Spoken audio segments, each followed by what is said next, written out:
సరే, ఫైనాన్షియల్ మార్కెట్లలో జరుగుతున్న ఒక విచిత్రమైన పరిస్థితి గురించి ఈరోజు మనం మాట్లాడుకుందాం.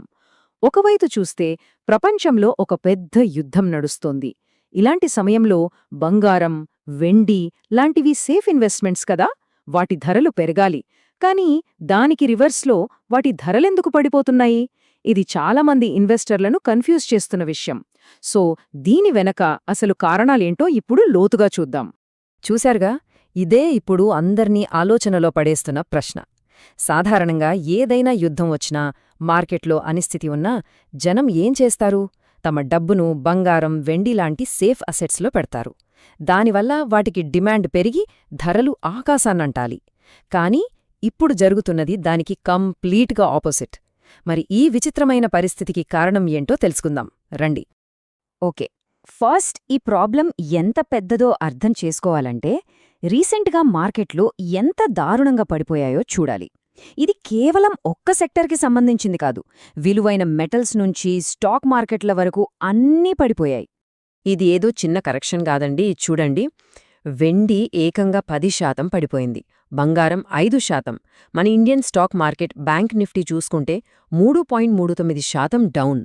ఇదొక పెద్ద షాక్ అన్నమాట. గ్లోబల్ ఎకానమీకి ఇది చాలా పెద్ద దెబ్బ. మరి ఇంత పెద్ద క్రాష్కి కారణమేంటి అని వెతికితే అందరి వేళ్లు ఒక్కరివైపే చూపిస్తున్నాయి. అదే అమెరికా ఫెడరల్ రిజర్వ్. వాళ్లు చేసిన ఒక ప్రకటన ఈ మొత్తాన్ని ఎలా ప్రభావితం చేసిందో ఇప్పుడు చూద్దాం. ఇక్కడ చూడండి, ఇది ఫెడ్ రిలీజ్ చేసిన స్టేట్మెంట్. వాళ్ళు ఏమంటున్నారంటే, మిడిల్ ఈస్ట్లో జరుగుతున్న గొడవల వల్ల యుఎస్ ఎకానమీపై ఎఫెక్ట్ ఎలా ఉంటుందో చెప్పలేం. ఇన్ఫ్లేషన్ అంటే ద్రవ్యోల్బణం కంట్రోల్లోకి రాకపోతే వడ్డీ రేట్లు తగ్గించే ప్రసక్తే లేదు అని చాలా గట్టిగా చెప్పారు. దీన్నే హాకీ స్టోన్ అంటారు. అంటే వాళ్ళు వడ్డీ రేట్లను తగ్గించడానికి అస్సలిష్టంగా లేరు. ఈ ఒక్క స్టేట్మెంట్తో యుఎస్ డాలర్ విలువ అమాంతం పెరిగిపోయింది.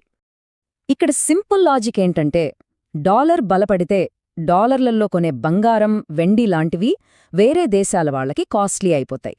దాంతో కొనడం తగ్గించి అమ్మడం మొదలుపెడతారు. సో ప్రైజెస్ పడిపోతాయి.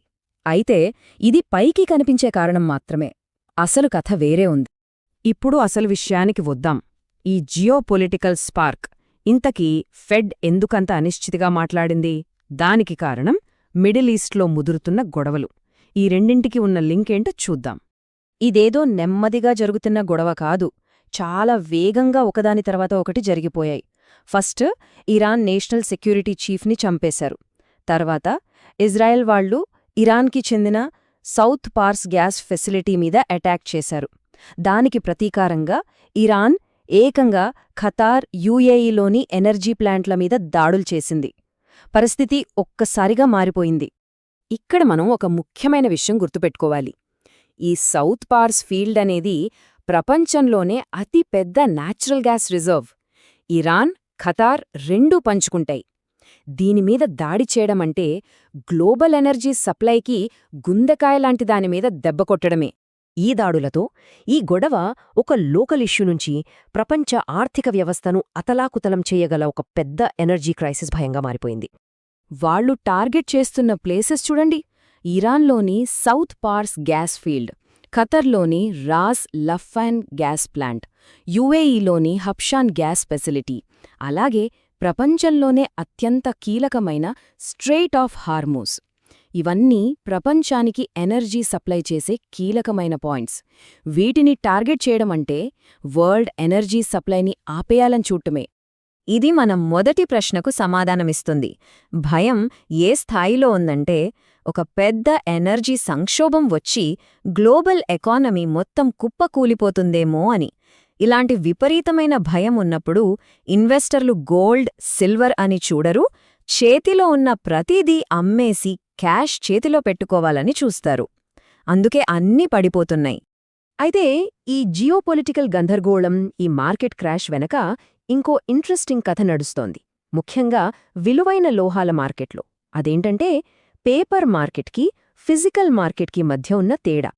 చూడండి, వెండికి రెండు మార్కెట్లున్నాయనుకోండి. ఒకటి పేపర్ మార్కెట్. ఇక్కడ అసలు వెండి ఉండదు, కేవలం కాంట్రాక్ట్లు, ఈటీఎఫ్లు ఉంటాయి. రీటైల్ ఇన్వెస్టర్లు ఎక్కువగా ఇక్కడే ట్రేడ్ చేస్తారు. ఇక్కడ ధరలు పడిపోతున్నాయి. ఇంకోటి ఫిజికల్ మార్కెట్. ఇక్కడ నిజమైన వెండి కడ్డీలు చేతులు మారతాయి. దీన్ని పెద్ద సంస్థలు, సెంట్రల్ బ్యాంకులు కొంటాయి. విచిత్రం ఏంటంటే ఇక్కడ డిమాండ్, ప్రీమియంలు విపరీతంగా ఉన్నాయి. వాల్స్ ఖాళీ అయిపోతున్నాయి. ఈ పేపర్ మార్కెట్లో ధర ఎందుకు పడిపోయిందంటే దానికి కారణం లెవరేజ్డ్ ఈటీఎఫ్లు. సింపుల్గా చెప్పాలంటే ధర కొంచెం తగ్గగానే ఆటోమేటెడ్ సిస్టమ్స్ అమ్మడం స్టార్ట్ చేస్తాయి. ఆ అమ్మకాల వల్ల ధర ఇంకా పడుతుంది. దాంతో మరిన్ని అమ్మకాలు. ఇదొక నెవర్ ఎండింగ్ లూప్ లాగా తయారైంది. దీన్నే డూమ్ లూప్ అంటారు. ఈ పరిస్థితి ఎంత తీవ్రంగా ఉందో చెప్పడానికి ఈ యొక్క నంబర్ చాలు. 356కి 1. అంటే మార్కెట్లో అందుబాటులో ఉన్న ప్రతి ఒక్క ఔన్స్ ఫిజికల్ సిల్వర్కి దానిమీద 356 పేపర్ క్లెయిమ్స్ ఉన్నాయట. అంటే ఉన్నదానికంటే 356 రెట్లు ఎక్కువ అమ్ముతున్నారన్నమాట.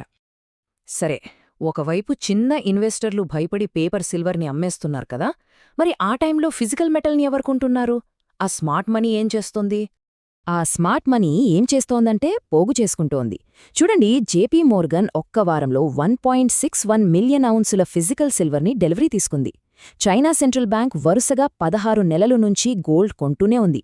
ప్రపంచంలోని 77% సెంట్రల్ బ్యాంకులు ఈ సంవత్సరం తమ గోల్డ్ నిల్వలను పెంచుకోవాలని ప్లాన్ చేస్తున్నాయి.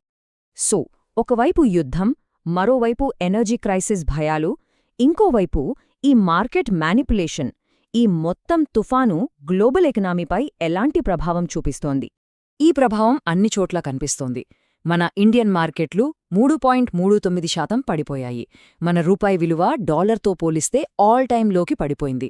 క్రూడ్ ఆయిల్ ధర బ్యారెల్కి $112 పైకి వెళ్ళిపోయింది.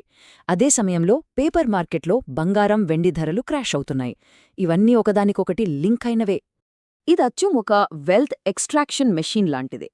పెద్ద సంస్థలేం చేస్తాయంటే ముందు పేపర్ మార్కెట్లో ఒక పానిక్ క్రియేట్ చేస్తాయి. దానివల్ల మనలాంటి రీటైల్ ఇన్వెస్టర్లు భయపడి అమ్మేస్తారు. ఆ తర్వాత అదే నిజమైన ఎసెట్ని వాళ్లు డిస్కౌంట్లో కొనుక్కుంటారు. ఇదంతా చూశాక మన ముందు ఒక పెద్ద ప్రశ్న మిగిలిపోతోంది. కాగితం మీద ఉన్న ధరకి, చేతిలో ఉన్న వస్తువు వాస్తవానికి ఇంత తేడా ఉన్నప్పుడు అసలైన విలువకు కొలమానం ఏది?